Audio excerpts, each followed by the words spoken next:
In the late 1800s, the King of Belgium dispatched a man named Leon ROM to the African Congo on a mission to retrieve precious Opar diamonds to alleviate his massive debts. When Liam reached Opar, his expedition encountered a tribe opposed to their plans, hiding behind shields. Leon missed the action, and his comrades disappeared, leaving him face to face with a formidable warrior. It turned out Leon possessed unexpected combat skills, and the rosary he carried had a purpose beyond prayers. This unique talent caught the attention of Chief Amonga, who had a specific request in mind. He revealed that he needed Leon's help to locate a certain individual. Meanwhile, the legendary Tarzan had transformed into John Clayton III, the Earl of Greystoke, and a member of the House of Lords. He had also adopted clothing and etiquette. King Leopold sought to persuade him to visit the Congo and endorse Belgian rule, but John had undergone a significant personality shift. He vehemently rejected the name Tarzan and complained about the oppressive heat of the Congo. As John departed, Dr. George Williams, a U.S. diplomat sent to support King Leopold, approached him with a hidden agenda. Suspecting King Leopold's involvement in African Congo enslavement, George aimed to investigate these allegations. He convinced John to reluctantly agree, hoping that a well-known face like John's would serve as a credible witness. During his journey home, John reflected on his long-lost parents, who had perished in the jungle. However, the guerrillas had spared him as a baby due to his undeniable cuteness, and they had potentially imparted some survival skills. Upon arriving at Greystoke Manor, John discovered his wife, Jane, educating a group of children about the jungle. However, their lesson abruptly ended when they laid eyes on Tarzan, capturing their undivided attention. They inspect his hands closely, bombarding him with impolite questions. Jane, after 8 years, is eager to return to Africa, but John hesitates due to a recent miscarriage. They can't afford to take any risks, especially with Mbanga still lurking nearby, bearing a grudge against them. Jane expresses a longing to go back home, but John insists that this is their home now. During the night, John sifts through his belongings in the attic, stumbling upon his father's diary. The diary is filled with hope, the hope of being rescued, or someone coming to save the baby if John doesn't make it, to take the child back to their true home in England. Some old habits die hard. In the morning, Jane sits where she feels most comfortable, and John eventually joins her. He relents, agreeing to her desire to return, but he demands that she promise to stay safe. They set off on their journey with Dr. Williams. John's unusual bond with lions surprises Jane, who explains that he's known them since they were cubs. Dr. Williams, however, looks far from reassured by this revelation. Meanwhile, in Bulma, Leon discovers that his expected welcome committee has ignored him entirely. The cheerful trio is already 3 days ahead of him. When he explains the delay to Mr. Frum, who represents his firm and is there to ensure King Leopold pays his debts, Mr. Frum reacts poorly. Leon urges him to stop complaining and silences him with a shiny distraction. The visitors eventually reach Jane's childhood home, where her father once taught English to the villagers. The Kuba tribe greets them warmly, and Jane reunites with her childhood friend, Wasimbuke. They gather around a bonfire at night, and John inquires about the village's history. Chief Moviro shares that things have changed, with rumors of slave traders coming from the south. George is relieved to find that the foamy drink is just beer, and everyone starts to sing. Jane explains that the song they're hearing is The Legend of Tarzan.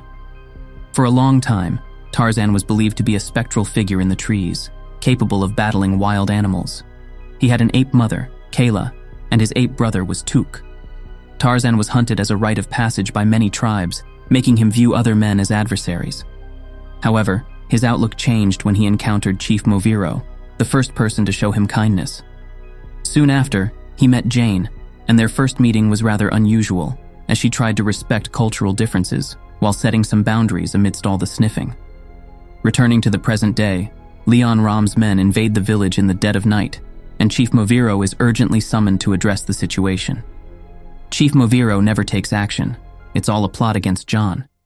However, Leon defeats the chief when John is captured. Major Kirkhover expresses doubts about John's legendary status, and he fears Mbanga's disappointment. They overlook the fact that they're not the only ones with firearms. George has a couple of guns, and many Kubas are skilled with guns too.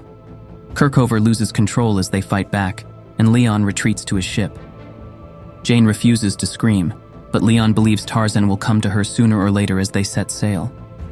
George finds John face down in the mud and sets him free. The destruction caused by those pursuing John leaves him feeling ashamed. The Kubas inform him about other white men in the area, not wearing Belgian colors, known as force publique. John and his friends plan a route to reach Bonga's mountain before Leon's ship.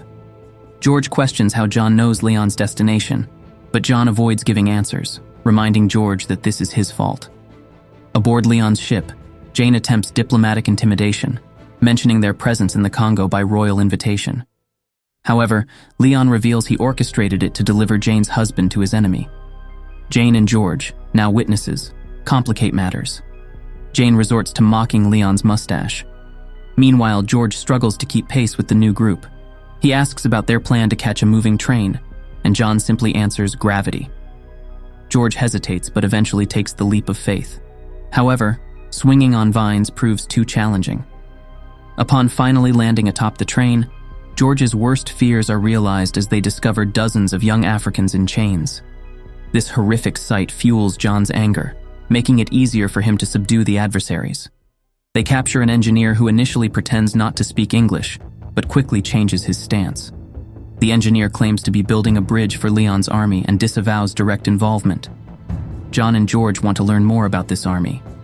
It appears that someone, likely King Leopold, has been expanding their influence, with a fort and railroads in strategic locations. The army has yet to arrive, but they won't move until they're paid.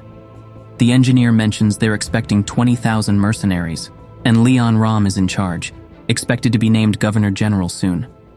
While they discuss, Kirkover begins to unchain Jane. He speaks to her in his native language, ensuring the others won't understand. Kirkover warns them to stop or threatens harm to the boy. During a dinner with Leon ROM, Jane asks about his rosary made of Madagascar spider silk. He explains it was a gift from a priest when he was just 9. When Jane attempts to take it, she witnesses its unique properties. Leon, like a typical villain, can't resist a detailed presentation of his evil plan, including his motivation: to be remembered as the commoner who rose to power by saving his king from bankruptcy. He's also intrigued by the name Mbanga, and Jane reveals Tarzan's involvement in the death of Leon's only son. The next day, John and George plan their next steps. George now has the evidence he needs, with one document explicitly stating it's against the law to pay natives for their work. He worries about what King Leopold might achieve with a massive army, considering his ownership of a land rich in diamonds and his successful enslavement of the people. They debate whether to detour to avoid the Mangani, with Kubas explaining that guerrillas are friendly, but John insists on not going alone. The Kubas safeguard the ledgers until their meeting in Bulma. John and George embark on foot, cheered by their friends and the people they've liberated.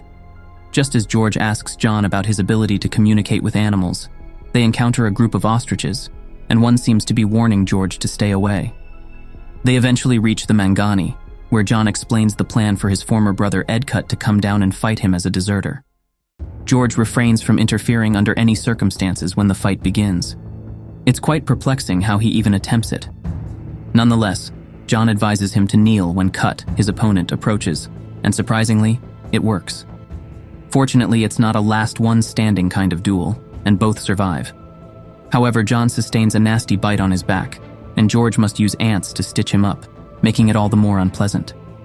While John ingests some insects that oddly help him feel comfortable sharing his past, George opens up about his history. He reveals that he was once a mercenary right after the Civil War, involved in actions he's not proud of. Deep down, he fears he might not be so different from those Belgians. John responds to this revelation with elephant therapy, even introducing George to a baby elephant. Morning arrives, and Jane remains chained on the vessel. Kirkover becomes furious when she starts speaking the native language and drops Wasimbu's cage into the water. Jane seizes the opportunity to escape, jumping off the boat. Kirkover panics at the sight of their bait fleeing and starts shouting orders. Leon is startled by the commotion and emerges from his quarters just in time to see them pull up an empty cage. Jane and Wasimbu reach the shore despite the looming threat of angry hippos. Leon orders his men to cease fire, not willing to risk losing his trophy. Jane finds herself in the middle of the Mangani, forced to accept their assistance. Leon gives strict orders to his men not to harm the apes, but despite their cautious retreat, one overly eager individual makes a serious mistake. Jane's desperate cries reach Tarzan from a distance, prompting him to swing swiftly to her rescue. He arrives just in time to shield his brother from a Belgian bullet. However, both sides have suffered damage, and the battle is far from over. Leon manages to slip away with his inner circle, still holding Jane captive. Everything comes to a halt as they hear Tarzan's unmistakable call. Trying to maintain his composure, Leon comments that it sounds even better than he expected. Meanwhile, George faces a challenging task as he searches for John in the flooded battleground. Now let's delve into the Tarzan-Mbanga feud. The chief's son was once part of the tribe's youth, and their rite of passage involved hunting the legendary Jungle Man. Regrettably, he mistakenly targeted Kola, Tarzan's ape mother, leading to Tarzan seeking vengeance. Chief Mbanga is the kind of ruler who doesn't bother determining who initiated a conflict, especially when it was initiated by him. When John reaches the mountain, the entire tribe welcomes him as diamonds continue to flow in. Jane is constantly moved, and George is nearly there. John attempts to reason with Mbanga, warning him about Leon's growing army, which could overpower them all for the remaining diamonds. However, Mbanga remains consumed by his hatred, rendering words ineffective. It's time to set words aside and resort to physical confrontation. The rivals reach a standstill as the tribe surrounds them with spears. However, Manga's life is threatened by John's knife, and it turns out he's not alone. Akut brings the mighty Mangani to support his long-lost brother. With no other option, Manga surrenders, and George arrives, delivering a speech that eases his conscience. He mentions that if anything can surpass their conflict in terms of irreparable damage, it would be a European king with an army. Jane finds herself back on the boat, with only the faint Tarzan cry from the treetops offering her a glimmer of hope. At the port of Boma, the first 1,000 men have already arrived, confirming that diamonds are indeed a king's best friend. Mr. Crumb approaches the port with the next batch of men. John suggests it's time to retrieve his friends, and George's broad smile indicates that he comprehends John's intention. Within moments, a variety of wild animals disrupt Boma's refined society, injecting more excitement than most of these gentlemen had anticipated. Hurrying back to the ship, Leon manages to hold onto the treasure trunk with one hand and Jane with the other. Mr. Crumb, accompanied by a couple of men, rows over to collect payment. However, George seizes control of a machine gun and is eager to use it, transforming Leon's ship into a sieve. Tarzan arrives before it sinks and stumbles upon the treasure. Mr. Crumb watches as Tarzan drags the precious trunk toward the water. Unfortunately, Leon is still present, clutching the deadly rosary. Shouting to Mr. Crumb, he instructs him to stop being a coward and come to claim his diamonds. Tarzan begins making an odd sound, intriguing Leon enough to approach. However, Leon quickly regrets his decision. Tarzan suggests it's a mating call, and to Leon's horror, he combines those words with a swift movement, trapping Leon between his legs long enough for crocodiles to reach their dinner. Tarzan breaks free from the deadly rosary with sheer strength.